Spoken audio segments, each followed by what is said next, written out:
কলেজের কনভেনশন প্রোগ্রামে আসানসোলের রবীন্দ্র ভবনে উপস্থিত ছিলেন রাজ্যের শ্রমমন্ত্রী মলয় ঘটক, আসানসোল পুরসভার চেয়ারম্যান অমরনাথ চট্টোপাধ্যায়, আসানসোলের ডেপুটি মেয়র অভিজিৎ ঘটক সহ আরো বিশিষ্ট ব্যক্তিরা।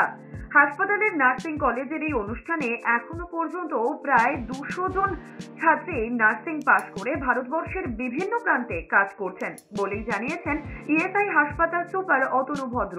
কলেজ অফ নার্সিং আসানসোলের বুকে একটা জায়গা করে নিয়েছে, যেখান থেকে এখন পর্যন্ত 200 জন মেয়ে পাশ করে ভারতবর্ষের বিভিন্ন অংশে স্বাস্থ্য ব্যবস্থার সাথে যুক্ত হয়েছে। এটা একটা শুধু কর্মসংস্থান নয়, তারা এই প্রফেশনে যে এলো তাতে ইএসআই হসপিটাল আসানসোল এবং শ্রম দপ্তরের একটা বড় ভূমিকা আছে।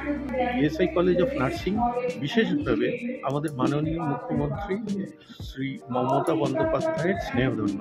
তার কারণ এটার জন্য যা ফান্ডের প্রয়োজন ছিল সেটা কিন্তু পুরোটাই রাজ্য সরকারের, এবং বিশেষ অ্যাপ্রুভালের পরেই কিন্তু এটা নতুন বিল্ডিং, নতুন এই কলেজ সবকিছু তৈরি হতে পেরেছে।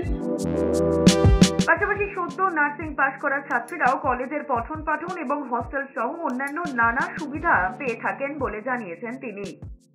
পরিবেশ তো আমাদের কলেজে খুবই সুন্দর, মানে এত বছর বাবা মাকে ছেড়ে এখানে থাকা, বন্ধুরা একদম মানে খুব ভালো, ম্যামরাও খুব ভালো, খুব সহযোগিতা করেছে। এভাবে 4 বছর পড়াশোনা করলাম, প্র্যাকটিক্যাল থিওরি সব কিছুই করলাম, খুব ভালো পরিবেশ। আর আমাদের কলেজ তো সত্যি সেরা।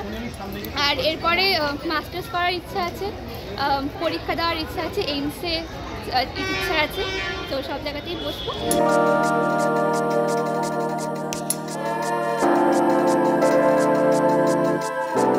মোতাহার হোসেনের রিপোর্ট, এস নিউজ।